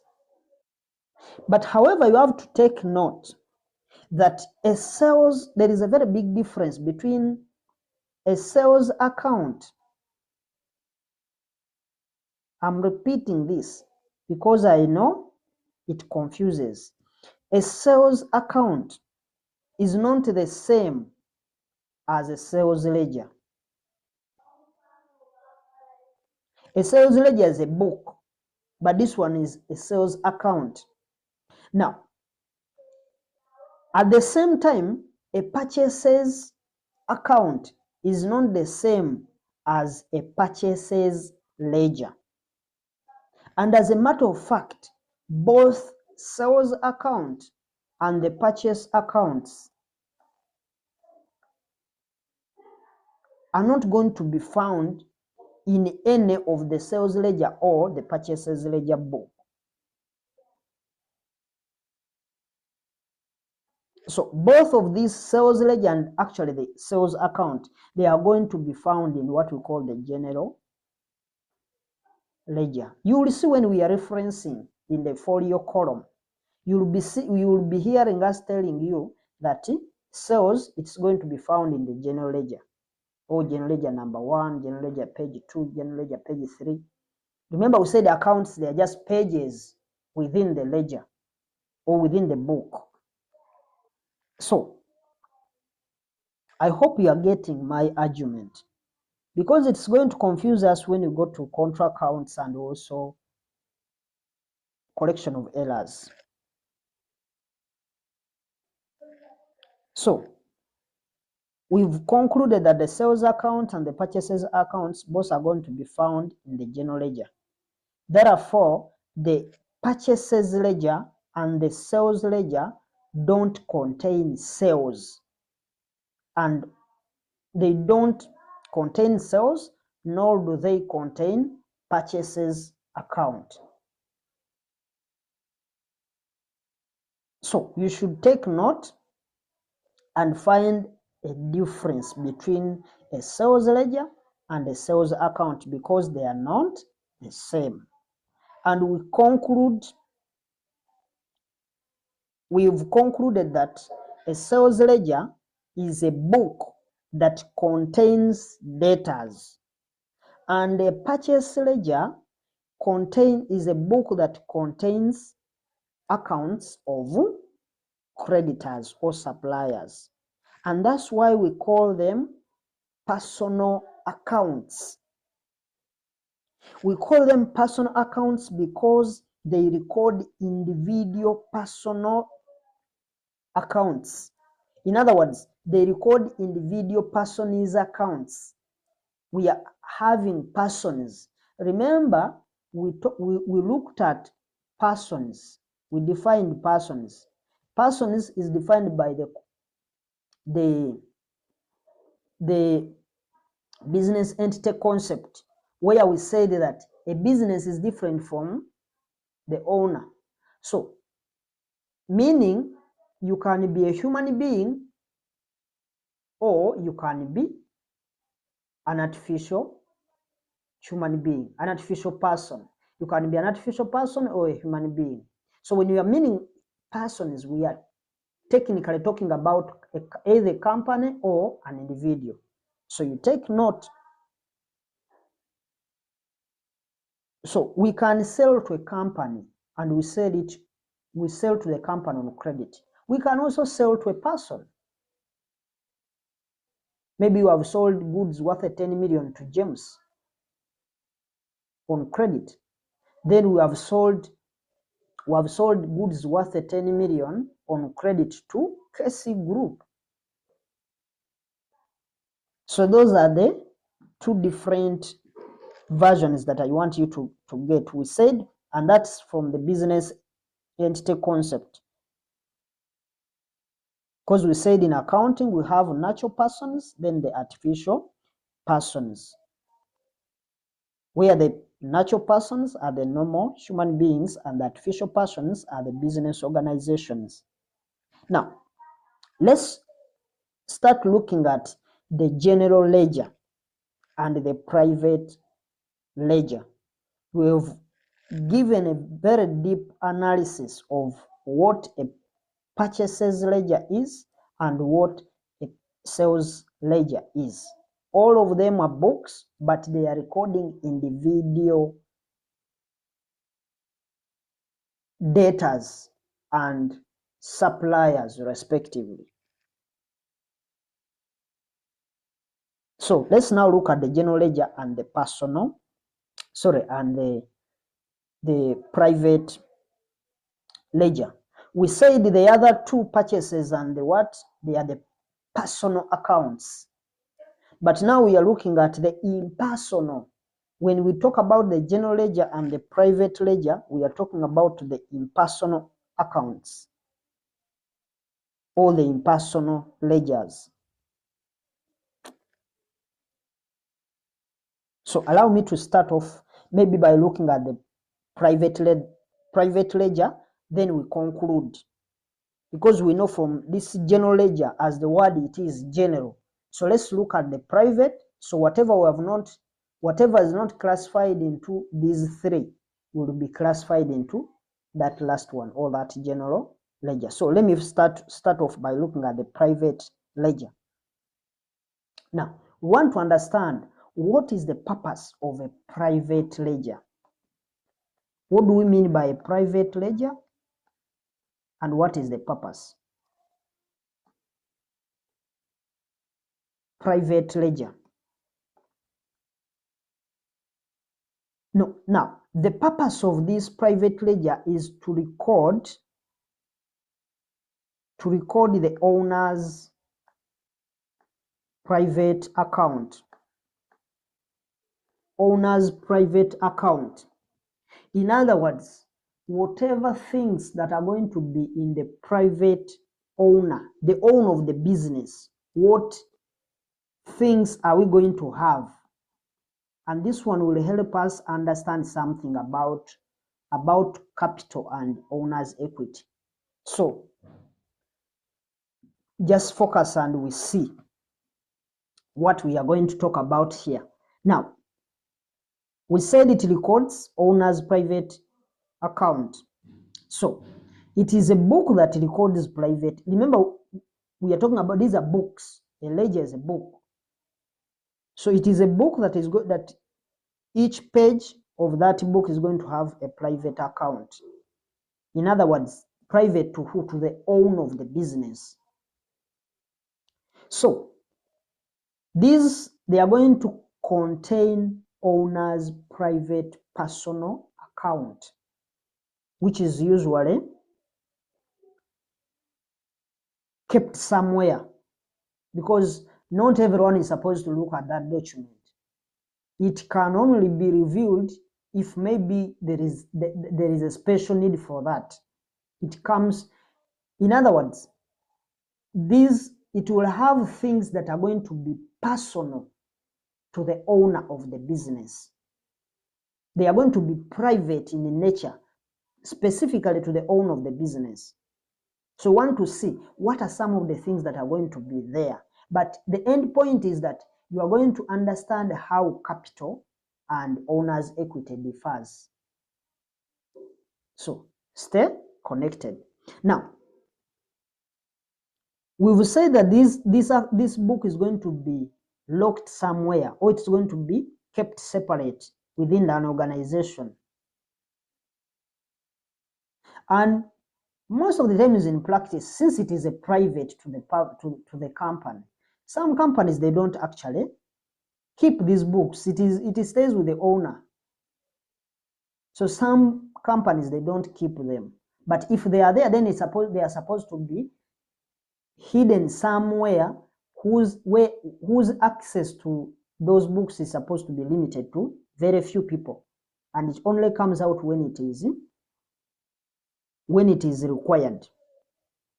But these accounts, or this account, the private personal account, includes accounts to do with capital.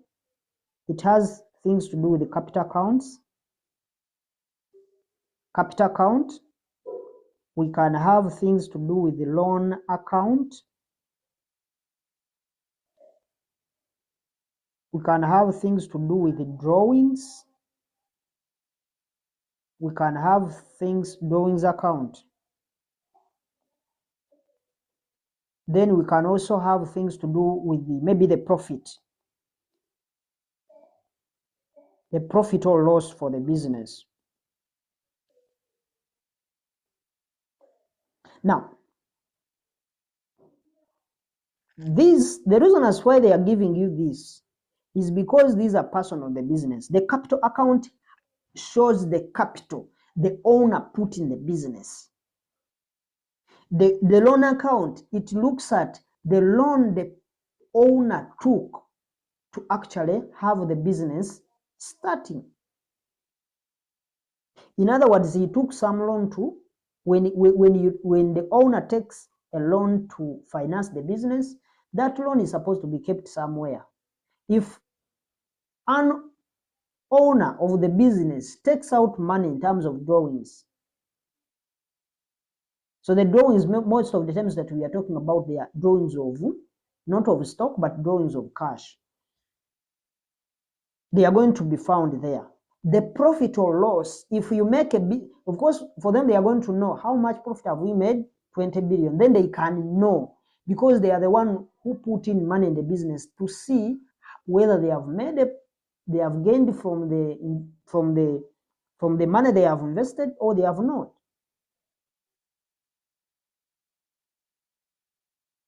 So those are the 4 accounts that are going to be seen in this owner's private account. And it is the private account of the owner of the business. And I've said it's not supposed to be made visible to all the employees, all the general public, because how can you tell the public how much the person started the business with? Doesn't make sense. So it's supposed to be hidden somewhere. How can you tell a mere employee how much the owner of the business started with? So some of those things we don't know them, and that's why sometimes it's not. Some organizations, they don't keep them, so they are only made available when they are needed. Otherwise, they are going to be hidden somewhere. And the reason why they hide them is because they can't risk to expose or show the capital the owner started to run the business, the loans they have gotten, the drawings they have taken out of the business, the profits they have made, or the profits they are making from the business. So it is a private ledger. It's a book, but it has owner's private accounts. So we have known that a ledger has accounts. And we said an account is a page of a ledger. In other words, is a page of a book. Every page of a book is an account. So if just like the way you can see, the private ledgers or this private ledger book, it has only 4 accounts. Most of the times, 4 accounts. So if there are 4 accounts, means it shouldn't have more pages. Of course, it can be having more pages if at all the company, the owner runs very many businesses. But if it is just one company, then we can have only 4 pages in that book. So that's what I'm trying to explain. Now, just like we did for the general journal, because this is all about the private thing. Because if we are the owner of the business, we know the capital you've started the business with. We know the loans you have taken for the business. Leave alone the loans that you may acquire, as maybe the managers they may acquire as the business goes on. Because we don't know what contributed this capital. You might have gotten loans to raise the capital that you started the business with. You must have taken some money out of the business. And even the profit, we don't actually know. Because for us, we can see that you started the business with 10 billion. Or let's say 1 billion. But yet in actual sense, you started maybe with 900. But for you, just say, but for the purposes of recording, let's just put in. But for you, you will be knowing in your book that I started the business with 900 million, and I've made a profit of this, or I've made a loss of this. Of course, when you work out this, you'll come to the owner's equity. Now, I just want us to go straight into the other bit of the general journal. No, it's called the general ledger. Sorry. I'm taking you back. Because we said there are 4, and we looked at most of them. So, just like the way we said for the general journal, for the general ledger, we have been able to define each and every ledger and what that is going to be containing in that specific ledger. We've seen the sales ledger, that it will have debtors accounts. The purchases ledger, it will have creditors accounts. We've looked at the private. We've said it is going to have private person owners, private accounts. Then we are looking at the general ledger. The general ledger, just like the way we've spoke, the things that are not falling into those 3 accounts that we spoke about, they are the ones that are falling in the general ledger. So that's where you'll find things to do with sales accounts, purchases accounts, and other stuffs, as we shall see. So any other account that is not within the other, that we have not talked about in the other ledger, will be found in this general ledger. And the other name they give it is the nominal ledger. We shall understand the difference between a nominal ledger and a real. Because we said we have those real accounts, and so whatever is not in these other accounts will be operated in the general ledger. Now, you have to take note that when you are told to define these different types, or when you are asked to define these different types of ledgers, let's say for a sales ledger, what is a sales ledger? And we are saying that a sales ledger is a ledger that records debtors' accounts. And that's it. A purchaser's ledger is a ledger that records accounts of creditors. A private ledger is a ledger that records personal accounts of the owner. And then the general ledger is the ledger that records any other accounts apart from the personal accounts and the private accounts that we looked at. Now, I hope now you can be able to get, I know when we do the numbers, you'll be able to understand most of these things practically, but try as much as you can to get the theoretical aspects behind all these different types. Now, because as I said, I'm going to assume that you have understood, but as I said, we need to understand this because they are going to help us when we are doing correction of errors, because we are going to be seeing things like, if let's say someone says, for example, if you have to correct an error, someone says a sale on credit to Tom has been recorded to the sales account, but no other entry had been made to the other person's account. Such kind of scenarios, you may find that they have an error whereby they have purchased an asset, but that asset has been credited on the purchases account. Yet we said, yet we know these are non-current assets that are not being traded in the normal trading activities of the business. So that kind of, we need to know if it is an error, then we need to know which book are we going to find that information. That's when we can be able to correct it. So let's now look at the cash book. We've looked at all those ledgers. Now we want to look at the second book of the cash book. We are looking at the cash book as a principal book of accounts. Remember, we said that one is the ledger, and the ledger is the main book, is the main principal book. So let's look at the second one.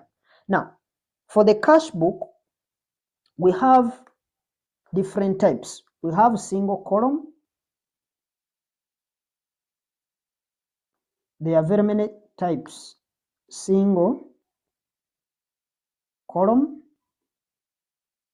cash book.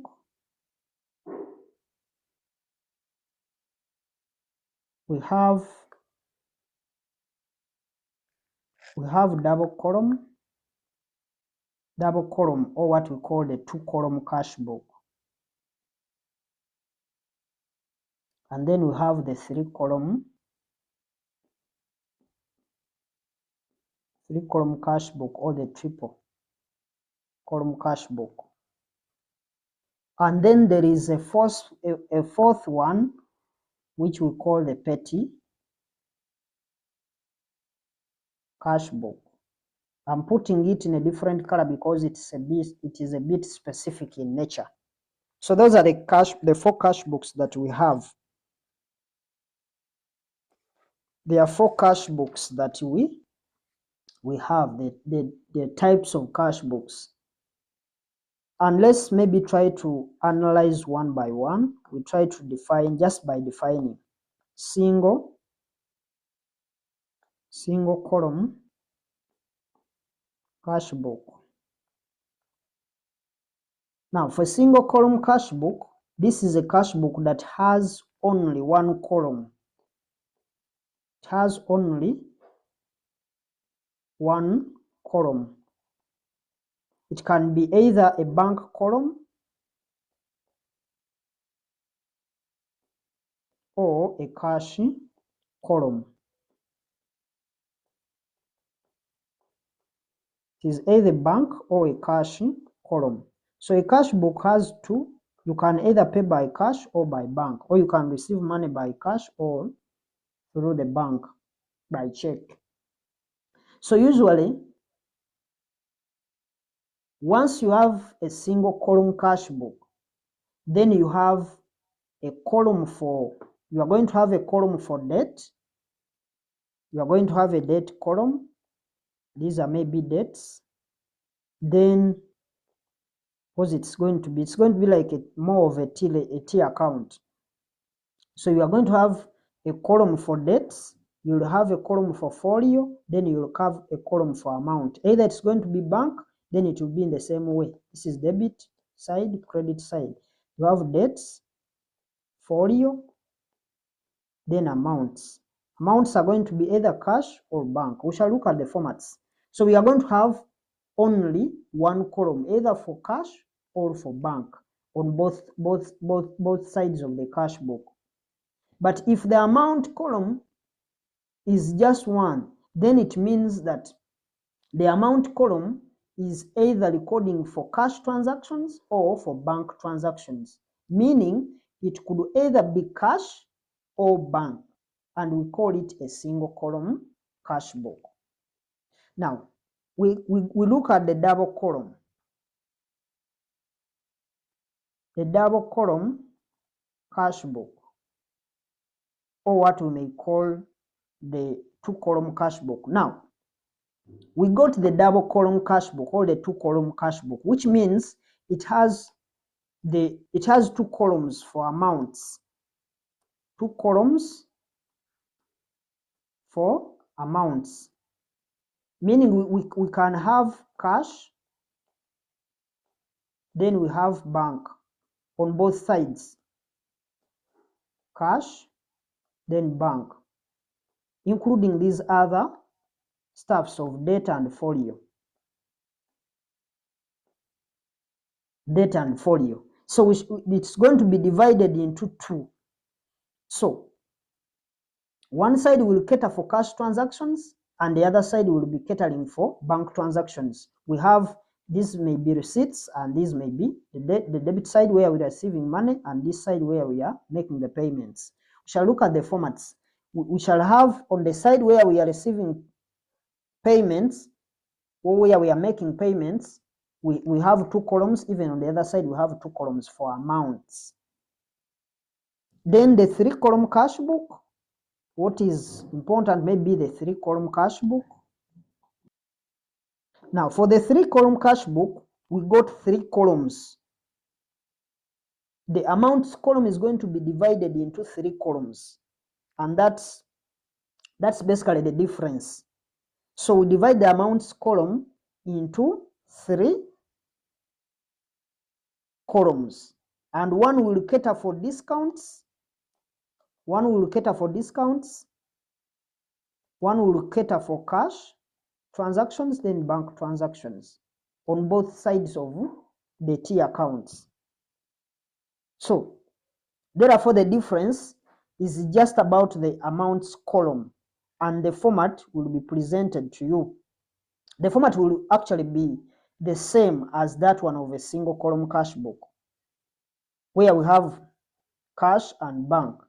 The double column, we have both cash and bank account. But for the three-column cash book, we have three columns for amount, for the amounts, which includes the discounts, cash, and then bank transactions. Now let's finally look at the petty cash. The petty cash book. Now for the petty cash book, we are not going to not most of the organizations are going to be using the petty cash book, and it depends on the type of the organization. We know that there are organizations that have very huge cash flows into them. They have very many cash flows. And these cash flows, I'm talking about the inflows and the outflows. What comes in and what goes out.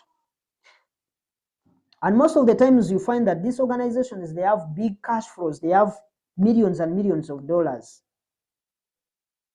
So if the organization, if such an organization wants to spend, let's say, 100,000, yet its cash flows are in billions, it can't spend this 100 within, and it incorporates it in its normal cash book. So what they do, they assign someone to handle those pet.